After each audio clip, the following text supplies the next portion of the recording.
Thank you, Mr. Speaker. My question is to the Premier. Premier, when our government was elected, we inherited an infrastructure system that was badly in need of repair. We had crumbling hospitals that were leading to hallway health care.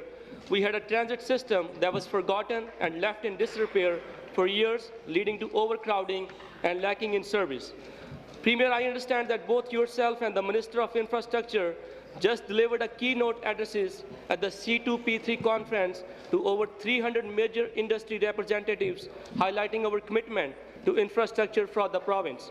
Can you elaborate to the legislature what our government's plan is to expand and modernize the infrastructure systems for the province? The question is addressed to the Premier. I'd like to thank my all-star... Order. Premier had the floor. I'd like to thank my all-star member from Brampton West. Great people out in Brampton. There's going to be 2 more seats in Brampton next time around, Mr. Speaker. Just want to give you a heads up on that one.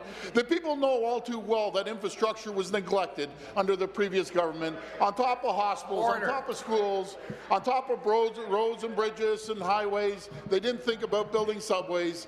That is why our government is taking the right actions in the right time to help move this province forward.